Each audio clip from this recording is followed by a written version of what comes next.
This week on The Real Housewives of Beverly Hills. Feel less than. And you made me feel less than so many times. So many times I've told you this. I've never heard it like you said Yo, what is up, everybody? Welcome back. Today we're going to be talking about the new episode of The Real Housewives of Beverly Hills, Season 14, Episode 2. Let's get right into it.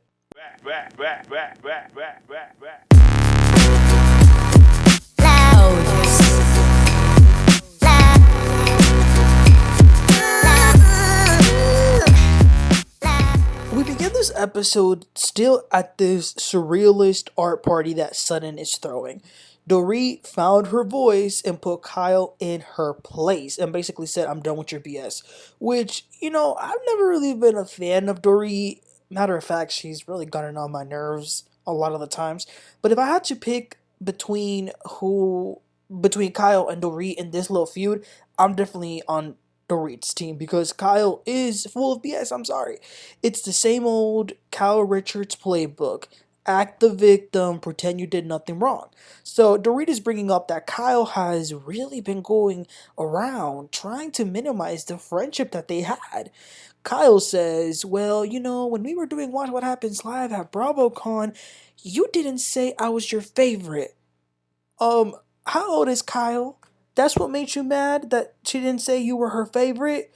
And Dorit says, "Look, that was a joke. A joke." And Dorit also says, "You think I'm some idiot to believe that's the reason you've been going around trashing our friendship?" So you see, Dorit's theory is that Kyle flipped on her when Dorit went on another Watch What Happens Live appearance during last season, and she said that she has spent less time with Kyle ever since Kyle got closer with Morgan. And so Dorit thinks that's the real reason Kyle sort of has been mad at her. Kyle says, "Well, you know what? I am a good friend." And Dorit says, "A good friend tells her friend why they're mad." And Kyle says, "Well, these have been the worst times of my life. Can you not give me a break?" And Dorit says, "I think I have. I think I have." And now Grace time is over. Wow, Dorit was not holding back, so Kyle just walks away and she leaves the party. Dorit then goes to tell Erika, "Listen, Erika, I'm done." She says, "I'm done with her." And she even says, "I'm not the same woman I was in the last 2 years. I am bigger, better, and stronger." So she's definitely feeling herself. And then everyone kind of just leaves after that. So then it is a new day, and we see a little bit more of Bose. Her full name is Bozoma St. John. Her name is Guandian, which translates to goddess. What I love about her is not only is she just a beautiful woman on the outside, she's incredibly smart and talented. She says that she's been on so many Forbes lists and other things as being one of the most influential CMOs, like marketing. She's a millionaire, just absolutely amazing. So in this scene, she's doing a workshop that she started doing. Listen, there's nothing better than someone who's made it trying to help others make it as well. So she's up there telling her story. So she was married to a white man. She says that they were very opposite, but they really connected and they fell in love and they got married. Unfortunately, he died. He died pretty young. And their daughter that they had together, she was only 4. Oh, that's so sad. It's so sad. But she talks about how she has used traumas and bad things that have happened to her to pivot to come out stronger and better. Honestly, I don't know how they took so long to hire her. Well, she probably had a job at the time, but I don't know. But I will say I'm glad she's here and I hope she's here to stay. Okay, so then Sutton and Kyle meet up.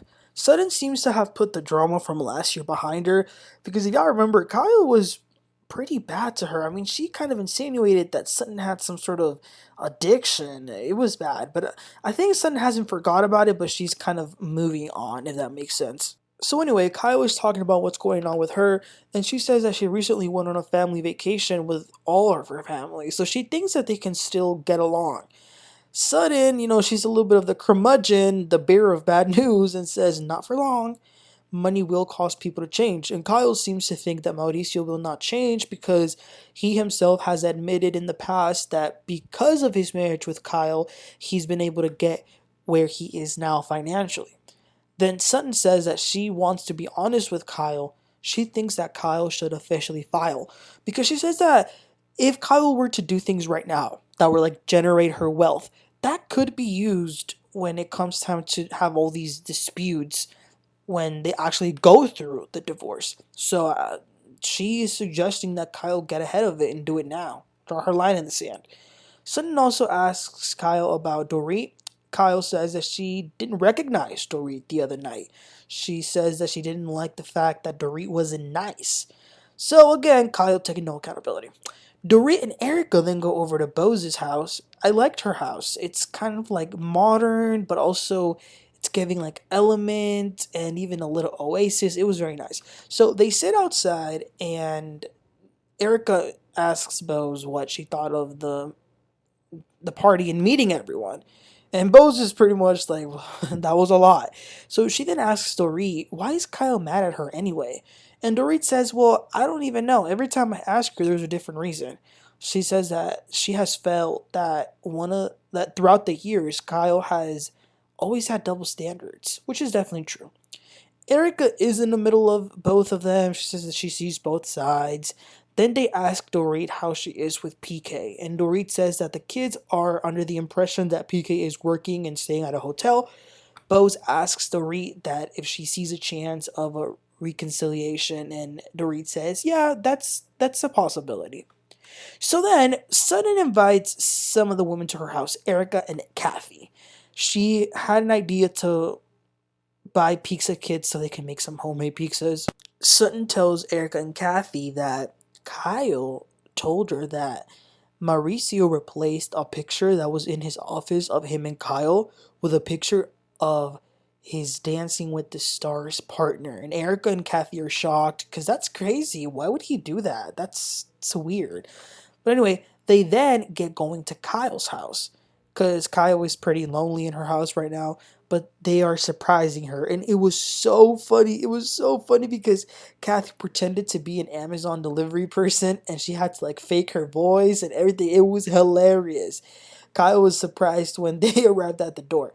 So they then get changed into some pajamas and they begin doing their pizzas. They had a lot of fun. Then they all sit on the couch. They're talking about Kyle's situation. Kathy says that Kyle looks like she could be Mauricio's daughter. Kathy says that Mauricio looks like he's gotten very old lately. And she's kind of like teasing him a little, which Kyle's like, well, like, don't talk bad about him. But to be fair, Kathy has a reason to dislike Mauricio. He said, and allegedly did, some pretty shady things to Rick Hilton, so I don't blame Kathy. Kyle says that she did receive flowers for Mother's Day from him. Sutton says, oh, well, I used to get them, but now I don't. And Erika says, girl, you get that monthly payment, you're good. And Sutton says, that means nothing. That's nothing. Now, here's the thing. I get Sutton, what she's saying. Of course, no amount of money can replace love and emotions, but I agree with Erika as well. Like, don't say that the money is nothing. Like, you're getting paid over $300,000 a month. People don't even make 10% of that a whole year. So for Sutton to be like, oh, that's nothing, Sutton, that is something. And if it's not nothing, cash at me some, because if it's nothing to you, then I might make something out of it. So that was it for that night. It was good that they went to make Kyle feel a little bit better. The next day, PK and Dorit meet up after their separation announcement.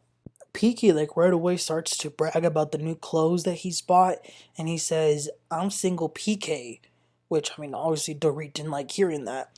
So PK starts to say that the alcoholism is not a symptom. Wait, I got that backwards. He said that it's a symptom, not a cause of their relationship struggles. PK says that they don't speak kindly to each other in their personal lives, in their private lives. He says that if they were to speak to the server of this restaurant the same way they speak to each other, they'd be kicked out of the restaurant. Dorit asks him, well, do you like me? And PK says that when she speaks to him a certain way, no, he doesn't like her. And he doesn't want to not like her. Dorit says that their argument started off as screaming, which, I don't know, I don't want to say that's normal, but that's understandable, I guess I could say. But then they began with like the profanities. Then worst of all, they started saying things to each other like rotten hell. Like that's bad.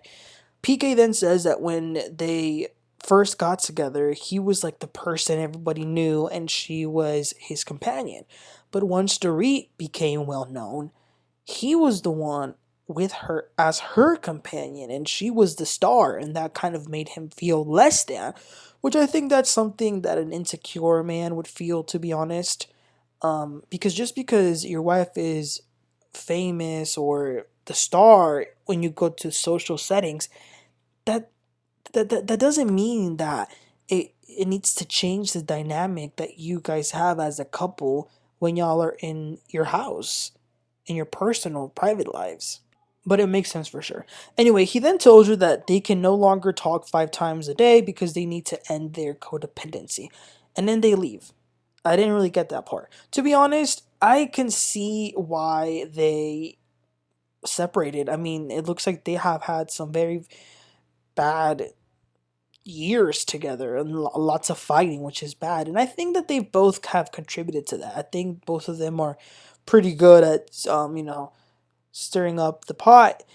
But I also feel like, at least in this scene, it didn't look like PK was there as a husband trying to save his marriage. That makes sense. But anyway, that was the end of the episode. Y'all let me know what your thoughts were. Please don't forget to like and subscribe, and I'll catch y'all next time. Y'all have a great one. Bye.